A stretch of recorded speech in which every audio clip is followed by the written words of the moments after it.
Hola, ¿qué tal? Muy buenas tardes. Guadalajara está de estreno. Esta mañana han quedado inauguradas las obras de remodelación de la iglesia de San Francisco. Un espléndido trabajo que ha rescatado del olvido a una de las joyas de nuestro patrimonio, que ahora luce fantástica. 1 millón de euros ha sido la inversión, que se suma, por cierto, a los más de 600.000 que se gastaron hace un par de años con la reforma inicial de la cripta y que también han venido de la mano del programa del 1% cultural junto al apoyo de la Junta. Un par de apuntes para dar al César lo que es del César. La decisión de esta rehabilitación fue del gobierno regional anterior y la decisión de poner dinero del 1% cultural también fue del anterior gobierno central. Los actuales ejecutivos regional y central han hecho su parte en un buen trabajo de seguimiento de los trabajos. Otra cosa, ha estado bien el alcalde no dejando pasar la solemne ocasión para recordarle a la presidenta Cospedal que la Junta tiene el compromiso de arreglar el resto de las naves del fuerte. Y una tercera cuestión, ha estado mal Cospedal una vez más y, como es habitual, no concediendo atención a los medios de comunicación. No lo hace ya casi nunca en Guadalajara, donde es muy difícil hacerle una pregunta. Una lástima, porque hoy se cumplían 2 años de su victoria electoral de 2011 y porque era el día después del aznarazo de anoche. Esto es 19 horas, hoy es miércoles 22 de mayo, aquí comenzamos.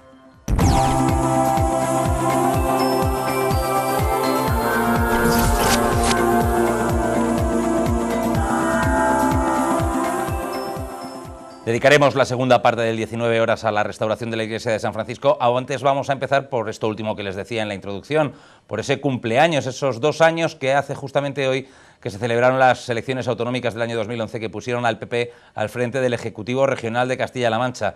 Hoy era día de balances, en el PP de Guadalajara lo hacía la presidenta Ana Guarinos. La presidenta del Partido Popular de Guadalajara, Ana Guarinos, ha hecho un balance de los 2 años de gobierno del PP al frente de Castilla-La Mancha que se cumple en este miércoles. Dice Guarinos que el Partido Popular lo que se encontró fue una región abocada a la quiebra y destaca que en menos de 2 años el gobierno del PP ha realizado un hito histórico con la mayor reducción de déficit público en España de todas las comunidades autónomas y que incluso en este primer trimestre hay superávit. Y de haberse seguido con las políticas de gasto que había emprendido el Partido Socialista, hubiéramos finalizado el ejercicio 2011 con un déficit próximo al 12%. En aquel momento se le puso freno al gasto, se le puso freno al déficit en Castilla-La Mancha y se consiguió que en el año 2011 el déficit fuera del 7,5%. A pesar de ello, éramos la comunidad autónoma que mayor déficit teníamos en proporción o en relación con el Producto Interior Bruto nuestro. Y en menos de 2 años, tengo que decir que se ha conseguido que un gobierno del Partido Popular alcance un hito histórico, que ha sido la mayor reducción del déficit público conocida en España en ninguna de las comunidades autónomas, hasta alcanzar un 1,5% y en este momento, tengo que decir, hasta alcanzar el superávit que en el año 2011 era inimaginable. Guarinos también ha hecho referencia a la LOMCE, señala que es una reforma necesaria y urgente en la educación. Dice que Castilla-La Mancha se encuentra en la cabeza de absentismo escolar y que es consecuencia de los sistemas educativos anteriores puestos en marcha por gobiernos socialistas. La Popular considera que dará mayor libertad y formará mejor a los jóvenes para su futuro laboral. A mí me gusta la LOMCE porque da un giro de 180 grados en el cambio de modelo, en el cambio de la formación. Y, desde luego, insisto en el tema de la libertad. A mí me parece muy importante que se conceda libertad para la elección y que se evalúe. Me parece también muy importante que no se pueda pasar de curso con más de 2 asignaturas, porque creo que eso era una verdadera aberración. Y me parece muy importante que se fije lo que es un modelo de sistema educativo anclado precisamente en una serie de valores como son la necesidad de una mejor formación, de una mayor cualificación de los alumnos y, evidentemente, eso que redunde en el futuro en una mejora del sistema de calidad educativo. Al final, la LOMCE lo que pretende es buscar la calidad educativa y la excelencia educativa que en este momento no hemos conseguido en este país. Aunque el Partido Popular se muestra satisfecho con los objetivos de esta reforma educativa, hay que recordar que toda la oposición está en contra de la aprobación de esta ley orgánica para la mejora de la ley educativa, conocida como Ley Wert. Pues hablando de la oposición, también ha hecho balance de los 2 años de esta victoria electoral del Partido Popular, el Partido Socialista. Lo hacía su secretario de organización a nivel regional, Jesús Fernández Vaquero. Dicen los socialistas, parece su titular del día de hoy, que se han retrocedido 10 años en estos 2 pasados. Menos empleo, menos crecimiento económico, menos servicios sociales, desmantelamiento de ayuntamientos, de mantenimiento de la sanidad pública, de mantenimiento de la educación y engaño. Recortes para los demás, pero para los míos, buenos sueldos y buenos sobresueldos. Prometieron empleo, no lo han cumplido. Prometieron bajar los impuestos y nos hemos encontrado con que han subido los impuestos, ha subido el IRPF, ha subido el IVA, han duplicado el céntimo sanitario. Hay 320 nuevas tasas en una ley que se aprobamos en las Cortes. Han introducido el copago sanitario. En 2 años nos encontramos una situación que han supuesto un retroceso de más de 10 años en la situación vital de Castilla-La Mancha.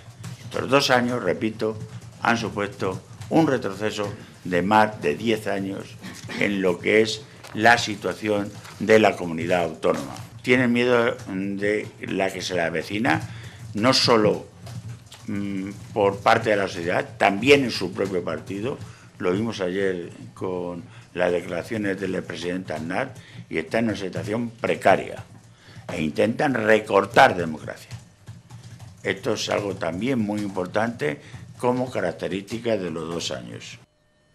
Pues este cumpleaños de Cospedal al frente del Gobierno regional también ha sido tema de comentario de nuestro invitado de hoy, Rubén Madrid, del blog de opinión El Hexágono y también de Cultura en Guada, precisamente en su artículo de hoy miércoles. Dedicaba su artículo, no recuerdo el titular, pero era a este cumpleaños, a estos 2 años de Cospedal al frente del Ejecutivo Regional. Bienvenido, Rubén. Hola, ¿qué tal? Tienes el tema fresquito. Sí, lo teníamos, hombre, hoy tocaba, hoy era obligado, ¿no? Hoy era 22 de mayo y había que volver la vista al 22 de mayo de hace 2 años, en que efectivamente pues bueno, fue todo un hito, ¿no? Porque por primera vez había una presidenta, una mujer, y por primera vez era el PP el que se ponía al frente de la comunidad autónoma. Yo, bueno, he preferido hacer un balance un poco sui generis, porque balances se podrían hacer muchos, también de la victoria histórica que hubo a nivel municipal. Bueno, pues había muchos frentes de los que abordarlo. Yo sí que quería recordar un poco las sensaciones que tuve aquella jornada cuando vi comparecer a Cospedal. Al día siguiente, 2 días después, recuerdo también asistir a una rueda de prensa de Román, un poco colgándose la medalla de que eso se había producido gracias al gran tirón que había habido en Guadalajara, ¿no? Lo quiso recordar, pero no le han hecho mucho caso. No le hicieron mucho caso, por ahí iban un poco los tiros, ¿no? Y bueno, pues reflexionando un poco cómo 2 años después, además del panorama que más o menos todos ya conocemos y que unos maquillan para que no parezca tan malo y otros al revés lo hacen ver como una mayor hecatombe, pues bueno, sí que quería recordar eso, un poco en qué situación está Guadalajara a día de hoy, en qué situación está Cospedal sobre todo y sus compañías, ¿no? Y hasta qué punto puede influirle también un tema que estamos viendo mucho últimamente, y es como todos intentan marcar distancias con Rajoy ante una cita que, bueno, pues estamos en el Ecuador de la legislatura y quien más quien menos ya va viendo que dentro de 2 años como mucho habría nuevas elecciones, ¿no? Aprovechamos este doble aniversario también para hacer un pequeño análisis de la encuesta de La Tribuna del otro día, con todo el margen de error que tiene, porque ya comentamos aquí que es una encuesta con poca muestra, con un 8% de margen de error, que sí, que el titular revalidaría la mayoría absoluta, pero decías tú que se había recortado mucho la distancia, están prácticamente a borde de perderla. Caen los dos, por un lado, eso es importante. Caen los dos y entre Izquierda Unida, que había ahí variables a estudiar. Sí, yo sobre todo lo que veo, porque lo que tú dices es una encuesta que tiene la fiabilidad que puede tener y sobre todo que quedan 2 años y 2 años en política, todos lo sabemos, es un mundo. Pero lo que sí es verdad es que parece que por primera vez una encuesta lo que viene a decir es que están cambiando muchas cosas en un panorama regional que normalmente era muy rígido. Normalmente siempre ganaba el PSOE, por más o por menos. Ahora teníamos que evidentemente en las últimas elecciones ganó el PP, pero no solo es que haya una mayoría absoluta que revalidaría Cospedal, sino que hay muchas cosas que cambian. Está UPyD subiendo mucho en intención de voto, quién sabe si pudiera entrar en alguna circunscripción. Daban también escaños representación a Izquierda Unida, entre ellas en Guadalajara. Bueno, parece que algo se está moviendo y yo creo que sobre todo yo lo interpretaría así, ¿no? A ver qué pasa con la ley electoral, con cuántos diputados se eligen, porque eso también va a ser determinante. ¿Cuántos y dónde y cómo? Así acababa un poco yo el artículo, porque claro, de poco puede servir todos estos análisis que hagamos si al final pues vemos que la ley electoral puede trastocarse y bueno, pues De hecho, es normal que pueda haber variaciones, pero de ahí a que se pueda ajustar demasiado a los intereses de un partido, yo creo que no estaría bien visto por la ciudadanía. Yo creo que se le criticó al PSOE con razón. Cuando lo hizo. Aunque al final no le valió y de hecho casi que se le volvió en contra, ¿no? Pero vamos, estuvo a punto de valerle, ¿eh? Estuvo a punto de valerle, efectivamente. Y tampoco estaría bien visto ahora. Yo creo que la ciudadanía, bueno, pues tiene que decantarse por las opciones que hay, pero eso no quita que luego se respeten unas reglas lo más proporcionales claro, posible. Pero el problema, esto lo he hablado yo con mucha gente, el PP ahora lo tiene más fácil. Lo tiene más fácil porque puede hacer la ley a su acomodo, el pucherazo que dicen los socialistas, que ellos hicieron antes, ahora lo puede hacer de una manera mucho más sencilla porque el PSOE tiene poca capacidad de crítica. Sí, no, claro, eso el PSOE va a tener esa rémora en esto como en tantas otras cosas, ¿no? Como es la política económica, que es una de las prioridades. Pero bueno, yo creo que además del PSOE, lo que sí está surgiendo, sobre todo en cuanto a salud democrática, es una serie de movimientos, una serie de voces que también están siendo muy autorizadas y que tienen mucho respaldo por parte de la sociedad, como puede ser el 15M o plataformas similares, que yo creo que sí que están muy atentas a denunciar este tipo de cosas y desgraciadamente para el PSOE con mucha más autoridad moral que ellos, ¿no? Por cierto, que hablando de todos estos análisis y de los 2 años de las elecciones, me imagino que viste, y si no has visto te has enterado de la que lió ayer Aznar con esa entrevista que concedió en Antena 3, que bueno, que fue rejonazo tras rejonazo hacia el actual gobierno y hacia Mariano Rajoy. Era ocasión de haberle preguntado hoy a la secretaria general del partido, a Cospedal, en Guadalajara, por este asunto. Como no ha concedido declaraciones en los medios, no lo hemos podido hacer. A quien sí se lo hemos preguntado ha sido a Ana Guarinos, aprovechando esa rueda de prensa que han visto antes. La situación es curiosa. Yo les aseguro que lo que le preguntaban a Guarinos es qué le había parecido la entrevista de Aznar de ayer. Esto es lo que ha respondido. Le digo que me siento profundamente orgullosa de una persona que se llama Mariano Rajoy Brey. Yo siempre lo he dicho, en España, Mariano Rajoy va a pasar a la historia como el mejor presidente con diferencia del Partido Popular y como el mejor presidente con diferencia del Gobierno de España. Quiero recordar la situación que Mariano Rajoy se encontró cuando llegó al Gobierno. La situación. Había que reducir 22.000 millones de euros. 22.000 millones de euros. España en aquel momento estaba a punto de ser intervenida.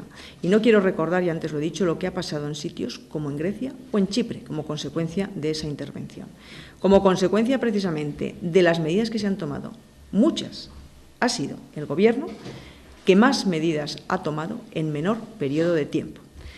Ley de estabilidad presupuestaria, la más importante, como les decía. Y además quiero recordar, la Ley de estabilidad presupuestaria se aprueba después de una reforma constitucional aprobada por unanimidad con el Partido Socialista. Y el primero que rompe el apoyo a la Ley de estabilidad presupuestaria es el Partido Socialista Obrero Español.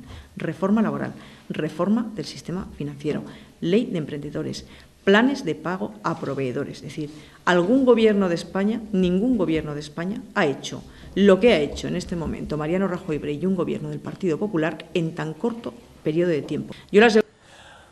Pues eso, que Rajoy es fenomenal, que va a ser el más mejor de la historia, pero de lo de Aznar de ayer no ha dicho nada. No, es otra manera de decir que no le ha parecido bien, yo creo. Es una forma indirecta cuando ella dice que para ella el más mejor, como decíamos un poco de broma, el más mejor es Rajoy, es una manera de desautorizar o de decir que incluso mejor que Aznar, ¿no? ¿Cómo lo viste, lo de ayer, lo de Aznar? Yo creo que, bueno, tampoco sorprende a nadie, ¿no? Porque es un hombre que nunca ha tenido pelos en la lengua, que siempre ha dicho lo que pensaba. Pero un líder político se espera que haga un análisis de ese tipo, que lo hace mucha gente dentro del PP, en el seno interno del partido, sí, ¿no? Para eso está la Fundación FAES, precisamente, claro, ¿no? Para estas cosas. Pero sí, yo creo que de alguna manera también es dar un golpe de un puñetazo en la mesa porque tampoco esto ha caído en el vacío, ni es una salida de tono solo de Aznar.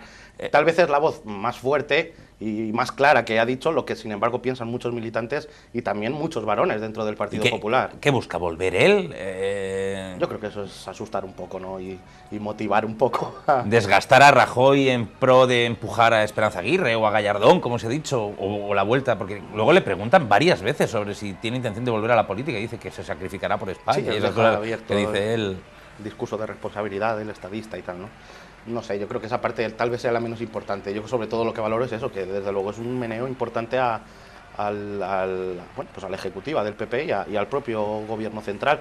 Y ahí María Dolores de Cospedal tendría mucho que decir y yo creo que era la voz más importante que podíamos tener hoy para responderle.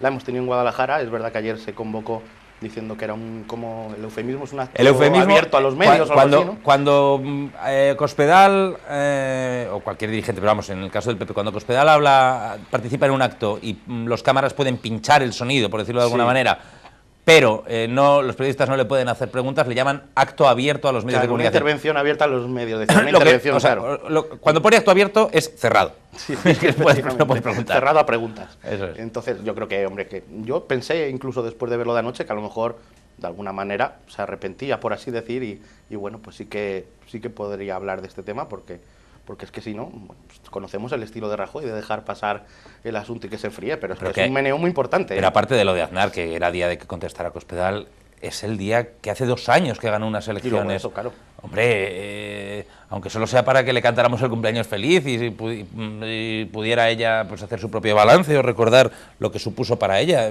era un día importante. Yo esperaba que hablara. Decir lo que quiera, además, nadie le iba a obligar a decir nada que no fuera su propio balance de la situación. Sí, eran 2 preguntas, los 2 años pasados y lo de Aznar. Tampoco íbamos a meternos en berenjenales, ¿no? Bueno, es el estilo que se ha impuesto, ya lo sabemos. Tampoco nos sorprende, ¿no?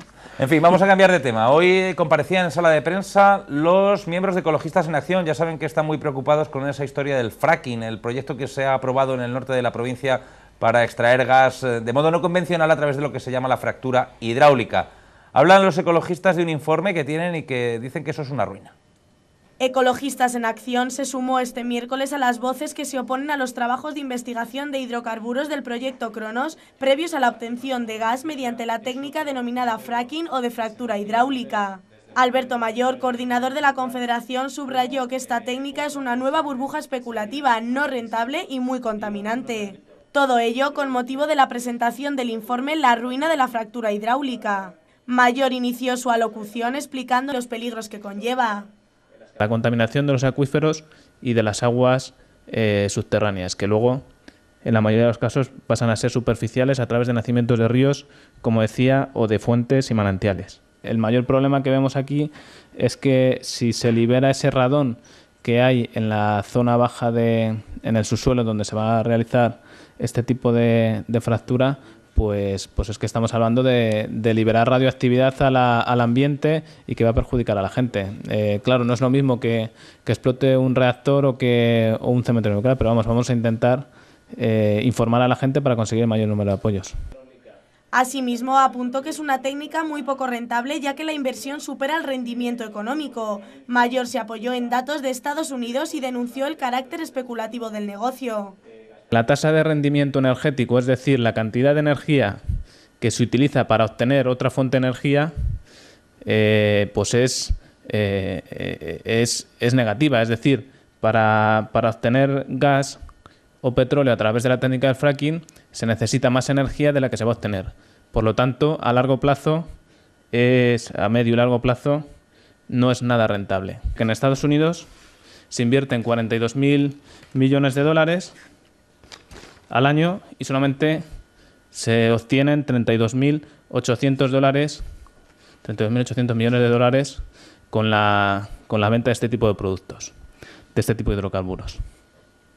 Por lo tanto, queremos denunciar a través de este informe que la fractura hidráulica va a suponer una nueva burbuja especulativa, puesto que hay empresas que se están dedicando a pedir permisos para la investigación con el objetivo de luego vender esos permisos a otras compañías o pues paralizar el crecimiento de otras compañías y por lo tanto pues hacer el juego especulativo de poder vender luego esos permisos que ha obtenido a otras compañías. El coordinador de Ecologistas en Acción señaló que actualmente en España hay 70 proyectos en fase de investigación, aunque el número de permisos solicitados es casi el doble. En el caso concreto que afecta a la zona de Maranchón y Alcolea, Mayor criticó las palabras de la consejera de Fomento. Nos ha llamado mucho la atención las declaraciones que ha hecho el pasado lunes la consejera de Fomento, Marta García. Sobre todo nos ha llamado la atención porque ha demostrado un inmenso desconocimiento sobre lo que es la fractura hidráulica. En primer lugar, ha dicho que no se trata que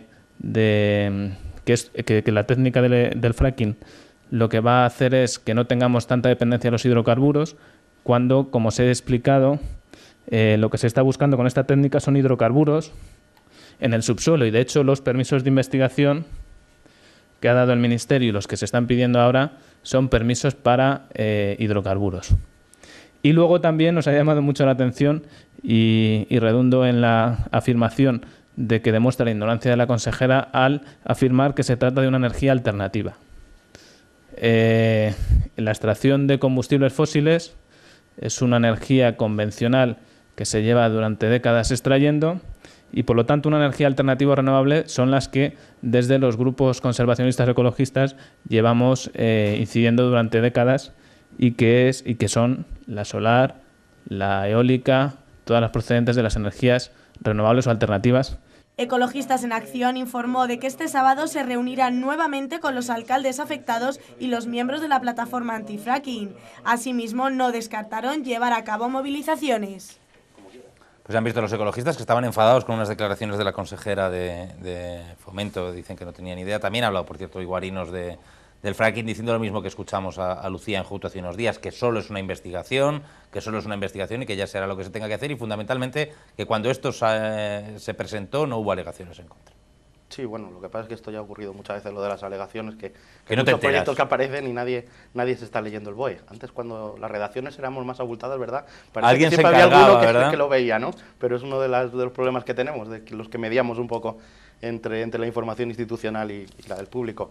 Luego, respecto al tema de fondo, pues yo creo que es importante que se aporten informes de un lado, de otro. Cuanta más información tengamos, mejor, porque yo creo que es un tema que nos ha pillado casi todos un poco con el pie cambiado, que sinceramente no teníamos una opinión muy bien formada sobre ello, ¿no? Lo que sí es cierto es que ha sido salir este tema y todo el mundo opinando de algo que es sí, bastante a mí me ha llamado la desconocido. atención. A los 10 minutos estábamos todos posicionándonos a favor o en contra. Y es un problema, porque yo creo que el ciudadanos tenemos una ciudadanía muy formada, con una gran población universitaria, que yo creo que podría asimilar información y adoptar una postura por sí misma. Y parece que lo que estamos esperando cada vez más es... ¿Qué dice nuestro partido? ¿Qué dice nuestro partido? Pues si los ecologistas dicen que tal, pues entonces será que sí. Pues los ecologistas han puesto esto, siempre está igual. Yo creo que deberíamos profundizar. Por eso creo que es muy bueno que haya información y estaría muy bien que una cosa así pues sirva para generar un debate. Yo siempre he defendido mucho, además, en el ámbito de la opinión pública, que haya debates y creo que este es una buena oportunidad. Así que debatamos. Por cierto, hablando de temas de medio ambiente, hoy la Mancomunidad de Aguas del Sorbe nos ha sorprendido con una muy buena noticia y se refiere al agua que vamos a beber en el futuro, cuando empiece a entrar agua del río Bornova, de la presa de Alcorlo, en la etapa de Muernando. Aseguran desde el laboratorio de la Mancomunidad de Aguas del Sorbe que, analizadas las dos aguas y viendo la mezcla que se va a producir, no vamos a notar absolutamente nada en el sabor. Los análisis de los técnicos de la Mancomunidad de Aguas del Sorbe han concluido que los usuarios no notaremos ninguna diferencia en el sabor cuando comience a mezclarse el agua de Beleña con la que llegará la potabilizadora desde Alcorlo, a pesar de ser ríos distintos. La MAS ha emitido un comunicado en el que asegura que, pese a la mezcla de Aguas del Sorbe y Bornova, el agua que salga ya tratada de la etapa va a ser exactamente igual en su composición a la que ahora bebemos. De hecho, aseguran que incluso es probable que se tenga que minorar el tratamiento de carbonatación al que actualmente se somete al agua. Hay que recordar que el agua del Bornova también es de baja mineralización, de las consideradas blandas, aunque sea algo más alta que la del Sorbe. No obstante, el tratamiento que se realiza en la etapa va a permitir equiparar ambas calidades hasta el punto de que el resultado será completamente homogéneo. Los análisis del laboratorio concluyen que cuando se mezclen las aguas, el Bornova aportará de modo natural la mineralización que se añade ahora al agua del Sorbe en la etapa. La noticia es de una trascendental importancia no solo para los 380.000 usuarios del agua de la MAS en el corredor de Henares, sino también para empresas que tienen en esta fuente una razón de ser primordial de su producción, como la cervecera Mau. Pues hombre, bebemos una de las mejores aguas de España. Hay quien dice que tiene una calidad similar al agua embotellada y nos sale por el grifo. Es una gran noticia que el hecho de que se mezcle no vaya a alterarlo. A ver si es verdad. Bueno, lo dicen unos técnicos de un laboratorio, yo lo creo 100%. Lo dicen los técnicos, además unos técnicos de una institución que a ese nivel siempre ha funcionado muy bien, no tenemos por qué ponerlo en duda. Y además eso, que bueno, pues que al final es una cosa que lo notas en el sabor, lo notas en la lavadora si se empieza a romper, o sea que nos damos cuenta. Lo notas hasta en el botellín, por cierto, que deben estar muy contentos en la... ¿no? Claro, deben estar muy contentos en la MAU, porque esto no es una broma. Tuvieron muchos problemas en el pasado cuando se mezcló con agua de Henares, porque Canal del Henares, sí. Tenían muchos problemas en la planta cervecera. Me imagino que esto para ellos es un absoluto alivio porque es muy importante. Sí, además de agua sí que lo notábamos, hablando precisamente de eso. Me acuerdo cuando hubo sequía, en 2005 creo que fue la última que... Ha habido dos veces que ha habido que mezclarlo. Aunque se intentaba que pues, nos dábamos cuenta, y de hecho se recomendó que lo del tema de que andáramos con cuidado con los electrodomésticos, ¿no? Entonces, igual que esos mismos técnicos entonces nos decían eso, ahora hay que creerles también. En fin, hasta aquí la primera parte del programa de hoy. Nos vamos unos minutitos a publicidad. A la vuelta vamos a hablar del que es sin duda el tema del día, la inauguración, si se puede decir inauguración, de la restauración de la iglesia de San Francisco. Seguiremos hablando de ello con Rubén Madrid y con un invitado especial, el párroco de esa misma iglesia, Agustín Bujeda. Hasta ahora.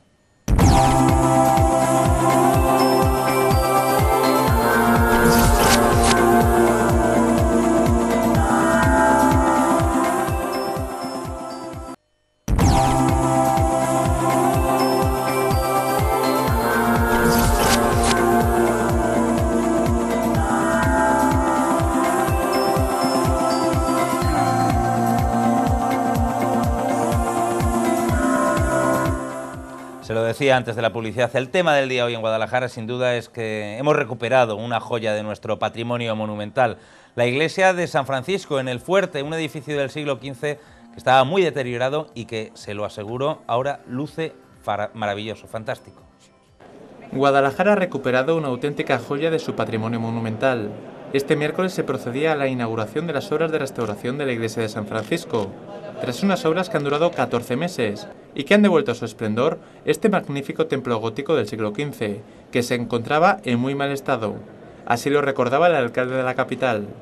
No hay más que ver una imagen de este mismo espacio tomada en 2011, antes de iniciarse estos trabajos, para darse cuenta del espléndido trabajo de recuperación y rehabilitación que se ha desarrollado aquí gracias a los fondos procedentes del programa del 1% cultural de los Ministerios de Fomento y Educación, Cultura y Deportes y a la cofinanciación de la Junta de Comunidades de Castilla-La Mancha.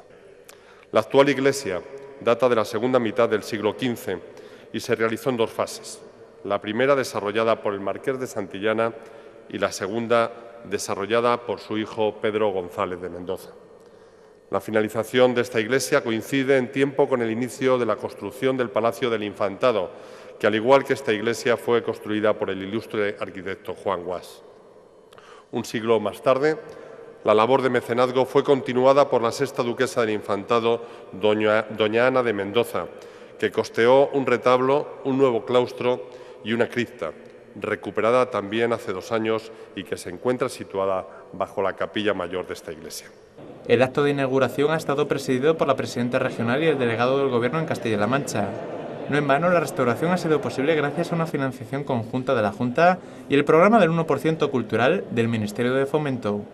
Guadalajara, que tanto ha dado a conocer la belleza de muchas de sus villas y ciudades y también de la capital, sin embargo, tenía un tesoro magnífico escondido que hoy terminamos de descubrir. En momentos de crisis parece mentira poder inaugurar una obra, ¿verdad? Parece mentira poder inaugurar una obra. Es el trabajo de mucho tiempo y es una satisfacción también decir, permítanme que lo diga, que la podemos pagar. También eso es una satisfacción. Por su parte, el obispo de la diócesis ha felicitado especialmente a la empresa y al arquitecto encargado de la rehabilitación por el excepcional trabajo realizado. Y una felicitación especial para el arquitecto, aparejador, para la empresa, que han cuidado con especial mimo la restauración de esta obra. No solamente eliminando una dificultad importante que tiene el edificio, que son las humedades, sino recuperando algunas pinturas importantes que estaban hasta este momento debajo de otra capa de cal. La restauración de la iglesia de San Francisco ha supuesto una inversión de casi 1,2 millones de euros y supone la segunda fase de la recuperación de este monumento, tras la restauración inicial de la magnífica cripta de la parte inferior. Para completar el conjunto quedará pendiente intervenir en el claustro exterior del antiguo monasterio.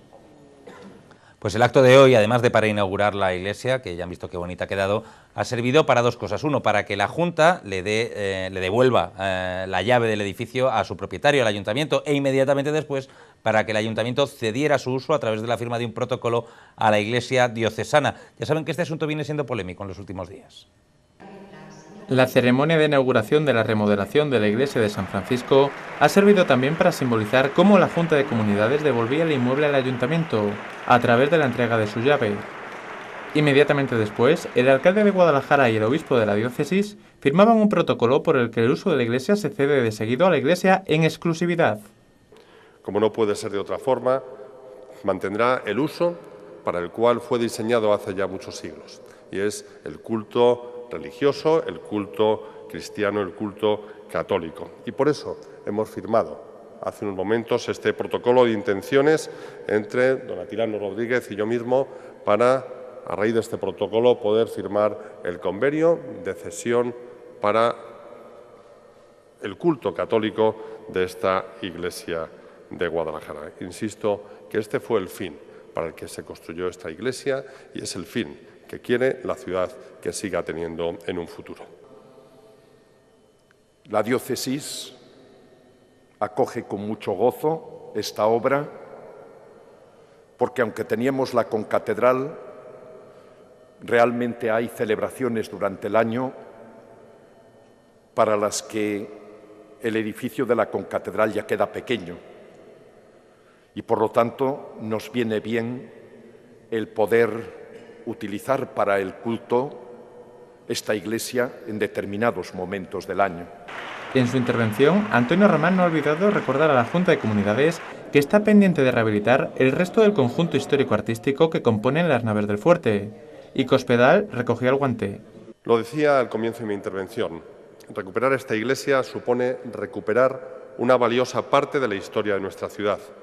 Supone poner este espacio en valor y supone un paso más en el cumplimiento del convenio urbanístico suscrito en 2004 entre Defensa, la Junta de Comunidades y el Ayuntamiento de Guadalajara para recuperar las naves y los edificios situados en este sector del fuerte de San Francisco y para impulsar el desarrollo urbanístico de la ciudad en esta localización. Recuperación de todo el complejo, no solo de esta iglesia, sino de todo el complejo, puede ser y tiene que ser uno de los mayores atractivos turísticos de la ciudad, junto con otro atractivo que será de vida, de residencia y de futuro de nuestra ciudad, si es posible y acertamos, y espero que así lo hagamos y podamos conseguirlo entre todas las administraciones, el tener un nuevo campus universitario en Guadalajara. Hay que recordar que la cesión del uso de San Francisco a la iglesia ha levantado algunas críticas políticas en los últimos días, provenientes de Izquierda Unida. Pues como les decíamos antes de la publicidad, para hablar de este tema del día, además de seguir estando con Rubén Madrid, hemos invitado al párroco que va a gestionar el día a día de este templo, que es Agustín Bujeda, que es párroco de Santa María, vicario de la diócesis de Guadalajara y Azuqueca. Y además, en calidad de párroco de Santa María, es el párroco también de la iglesia de San Francisco, que no tiene párroco propio, sino que está escrita. Bienvenido, Agustín. Buenas tardes, Óscar. Buenas tardes, Rubén. Siempre es un placer estar con vosotros. Sí, la última vez que estuvo por aquí fue hace poco, hace unos meses, justo cuando había renunciado Benedicto XVI al papado y estuvimos hablando de cómo iba a ser el cónclave. Ya tenemos nuevo papa. Ya tenemos nuevo papa y yo os recuerdo que os anuncié y lo pasé en Roma, todo aquel momento, después de vernos he estado un par de veces en Roma, así que cuando queráis nos vamos a Roma. Pues si me lleva seguro que será un buen Cicerón usted por Roma, seguro. Bueno, bien, me defiendo. ¿Qué le ha parecido? Yo lo he dicho, me ha parecido que ha quedado formidable la iglesia de San Francisco, me he quedado sorprendidísimo, claro, porque no entraba desde hace mucho tiempo y ha sido como epatante. A mí me parece que ha quedado muy bonita. Ha quedado muy bonita, muy bien, muy limpia. Ha sido una restauración, nuestro delegado de Patrimonio lo comentaba al final del acto con los arquitectos y los restauradores, pues que se ha hecho con mucho cuidado y muy bien, es decir, ha quedado muy bien, un templo fenomenal. La verdad que cuando hablamos de grandes números nos perdemos un poco, pero parece que luce más que 1 millón de euros, o dicho de otra manera, 1 millón de euros parece que han dado mucho de sí. Soy consciente de que Juan de Dios, porque he estado en el día a día en el arquitecto, lógicamente, aunque no tenía parte ni parte, era un mero consejero, porque yo ni pagaba ni era mía, con lo cual, pero hemos estado en el día a día con todos y Juan de Dios ha mirado, hemos quitado, han puesto, mejor dicho. Fijaros, por ejemplo, para poder realizar la capilla que hemos entrado a visitar enfrente de donde ha sido el acto, una capilla exenta, preciosa, con unos arcos, ¿recordáis? Pues hubo que quitar el presupuesto de la calefacción, que estaba previsto, una calefacción de gloria, para poder restaurar esa capilla y no quedará ahí un pegote, podemos decir, sin restaurar. No me diga que no tiene calefacción la iglesia. No tiene se ha hecho, buscamos una solución intermedia, que hay un sistema eléctrico preparado para poder después poner unos bancos calefactados. Es decir, como generalmente esta iglesia se va a utilizar en los meses de invierno, difícilmente se utilizará, o si se tiene que utilizar para un acto, se calentaría en un momento con un cañón de aire. Después, para la capilla de invierno, se podrían esos bancos calefactados, que si hay 30 personas, pues están las 30 cómodas o 40 en esos bancos y no hay que calentar todo el templo. Lo primero que le quería preguntar es, en la visita de hoy, que ha venido la presidenta Cospedal, lo primero que ha hecho nada más pasar ha sido estar viendo mirando unos paneles que cuentan, que como en casi todas, ahí lo vemos cuando saluda a las autoridades y tal, que cuentan, como en casi todas las restauraciones, cómo se ha producido el proceso de restauración. ¿Cuánto tiempo van a tener esos paneles ahí puestos? Porque la verdad que parece algo muy interesante para quien vaya a verlo. Hoy lo comentaba con los de la Junta, con los de Cultura, pues no, pues el tiempo que haga falta, no vamos se han puesto de una forma, digamos, semiprovisional, ¿no?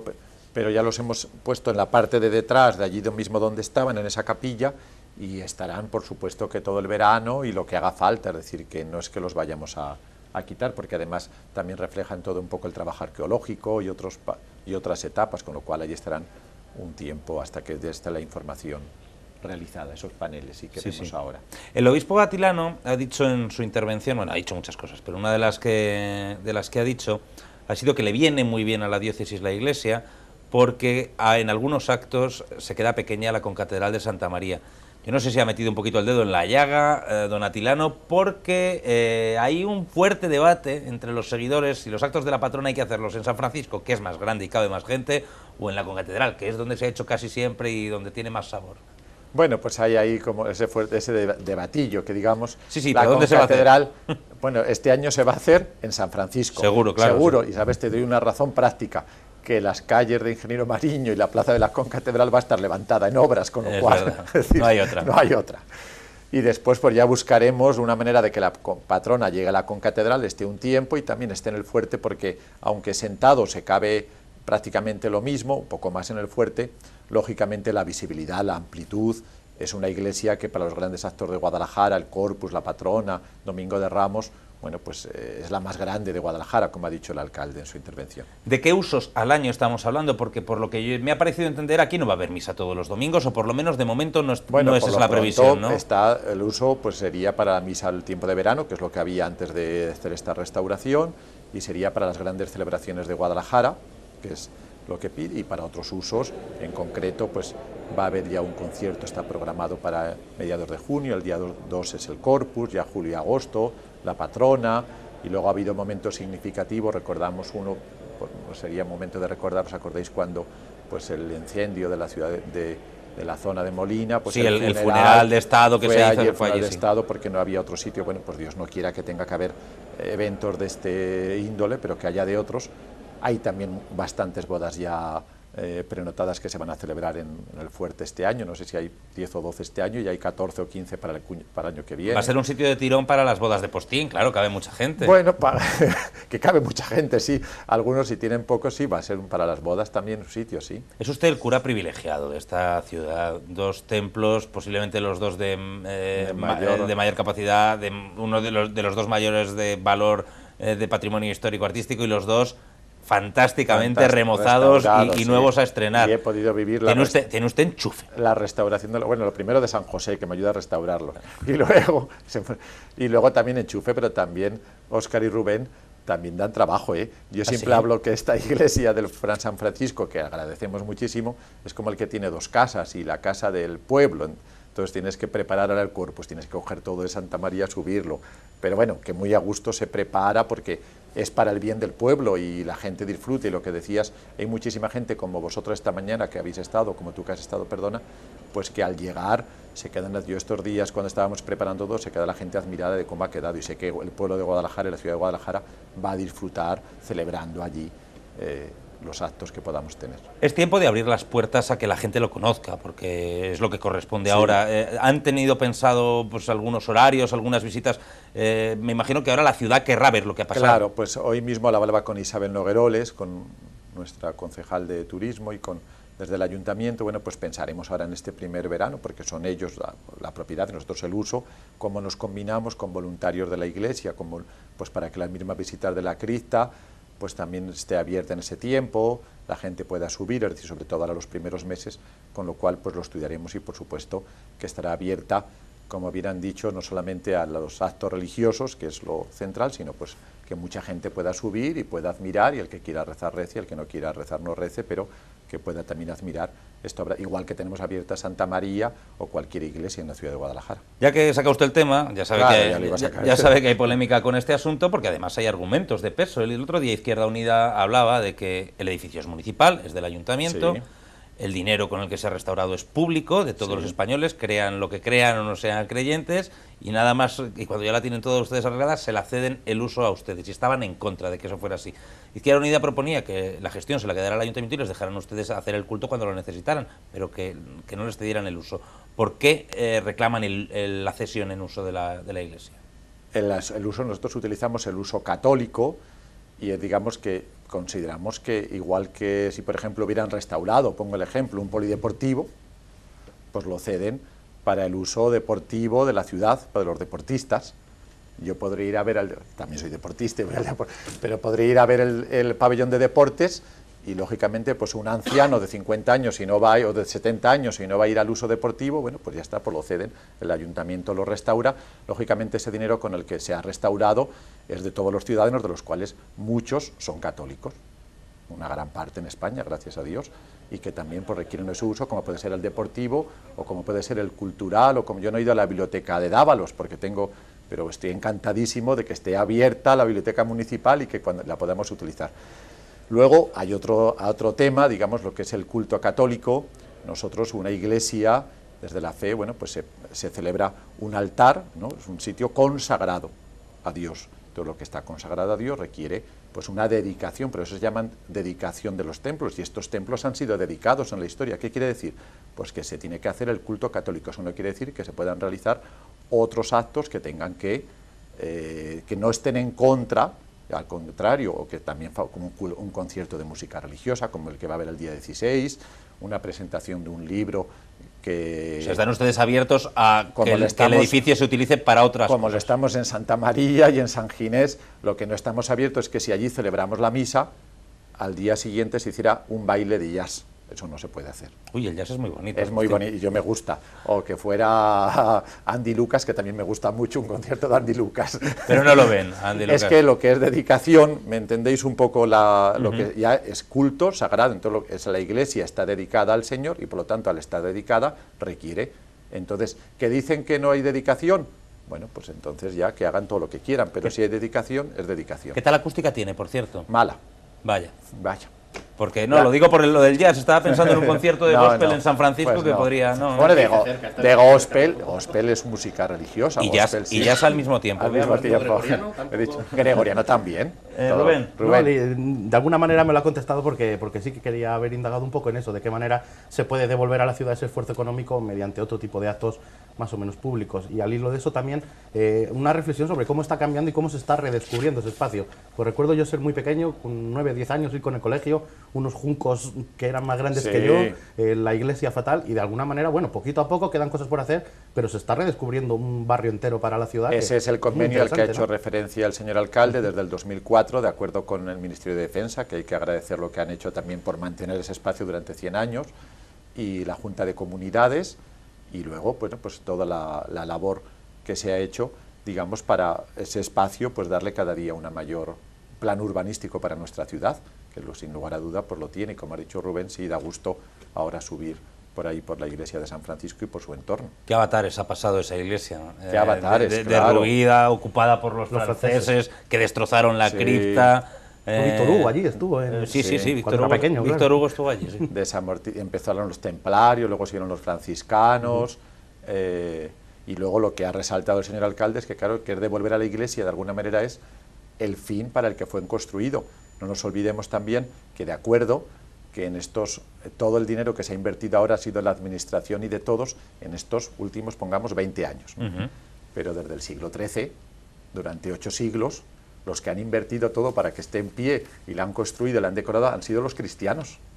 Con lo cual podemos decir que estos 30 años, que a los cuales agradecemos inmensamente como cristianos la labor de las administraciones y de todos, no deja de ser una parte más de los 8 siglos, con lo cual el volver a lo que durante 8 siglos ha tenido no es algo extraño a la historia, y no podemos olvidar pues todo lo que los cristianos, desde la fe y el sacrificio, han hecho en esta iglesia durante 8 siglos. Por cierto, vamos a conocer un poco más de la restauración de la iglesia de San Francisco, porque aprovechando esta jornada, cuando terminaba el acto, hemos querido hablar con el arquitecto que ha llevado la restauración. Se llama Juan de Dios de la Hoz, tiene un nombre muy adecuado para este tipo de restauraciones, y esto es lo que nos contaba. La obra ejecutada en la iglesia del monasterio de San Francisco ha sido una rehabilitación completa del edificio, ha englobado lo que vemos ahora mismo detrás de nosotros y alrededor, es decir, todo el interior del templo, así como todas las cubiertas y todas las fachadas. Se ha tratado de recuperar el porcentaje mayor de obra antigua, incorporando únicamente aquellas tecnologías contemporáneas que eran necesarias, por ejemplo, para eliminar las humedades que tenía el terreno. Ahora mismo la iglesia está ventilada completamente debajo del suelo, para permitir que no se vuelvan a producir las humedades. Se han cambiado todas las estructuras de cubierta, se han arreglado todos los paramentos, y quizá el elemento más significativo y que más llama la atención es la recuperación del material pictórico que estaba oculto por un montón de capas dadas a lo largo de muchos años. Ese material estaba debajo, estaba en unas condiciones bastante malas, pero se ha podido recuperar en las capillas del altar mayor y en algunas de las capillas laterales. Bueno, la intervención en el patrimonio requiere una especialización muy elevada en cuanto a los profesionales y en cuanto a las empresas. Afortunadamente, en esta obra hemos contado con la empresa Traxa, que tiene mucha experiencia. Hemos contado con la Dirección General, con los servicios periféricos de Guadalajara, y el equipo que se ha podido reunir en torno a este edificio bueno, pues lo ha sacado adelante, yo creo que con mucho éxito. Sí, se han invertido 1.183.000 euros, que, como ven, yo creo que ha dado mucho de sí. La obra ha durado 14 meses, más un mes más de finalización de la obra, en total 15 meses. Lo que es el edificio del templo tiene en torno a 600 metros cuadrados, lo que pasa es que la inversión no ha afectado únicamente a lo que pisamos aquí, sino a las fachadas, a las cubiertas. Estamos hablando de bastante más de 2.000 metros cuadrados de intervención sobre el patrimonio. Sí, efectivamente, hace ya bastantes años, en el 2008, se redactó un plan director que englobaba el 100% de los edificios del conjunto. Ese plan director establecía una serie de etapas, de las cuales ya se han cumplimentado 2, la cripta y la iglesia. Falta un volumen grande e importante, que es el claustro. En realidad esas 3 partes son las principales del edificio, y en el momento que seamos capaces de terminar con la tercera, podremos decir que el edificio está completamente terminado. Pues ya ven, era el arquitecto. Qué buen trabajo ha hecho don Juan de Dios. Que honra su nombre, como bien has dicho, Óscar. Me decía Agustín que ya llevó la cripta, ya llevó la restauración de la cripta, sí, y que es todo un especialista en este tipo de restauraciones patrimoniales, ¿no? Sí, decía que está trabajando en todas las iglesias que, por desgracia, con el terremoto de Lorca se sufrieron. Pues él es un poco el responsable desde el Obispado de Murcia, y también lleva en Roma la iglesia española de Santiago de Montserrat y toda la obra pía. Pues es también el que lleva toda la restauración, por ejemplo, de una iglesia en Roma. ¿Ha estado usted muy cercano a él a lo largo de estos 15 meses? Sí, hemos estado. Póngame esto así, esto asá. Hemos estado cercanos, no sin ánimo, sino que él pedía consultas, como es lógico, porque una iglesia, pues es muy importante también el que la consulta, del que la va, no digamos utilizar, porque no sabíamos, entre comillas, pero un poco de lo que significa la iglesia, aunque él está muy metido, con lo cual sí hemos estado cercanos. Bueno, pues don Agustín, como le he dicho esta mañana, y como se dice en estas ocasiones, que la rompa usted con salud. Y todos los ciudadanos y cristianos de Guadalajara. Muy bien, pues muchas gracias por haber venido hoy. Vale, gracias a vosotros. Y a ti, Rubén, gracias por haberme acompañado en el análisis de la actualidad. Ha sido un placer contar contigo un miércoles más desde el blog de Opinión El Hexágono. Lo mismo digo, muchas gracias a ti. A ustedes hoy les voy a dejar, para terminar el programa, con música castellana mezclada con bluegrass. Hablamos de los hermanos Cubero. Bueno, pues el maestro Agapito Marazuela recopiló una serie de entradillas que incluyó en su cancionero, en el Cancionero de Castilla. Nosotros hemos hecho una adaptación de esa entradilla que hemos titulado No al cierre del teatro moderno.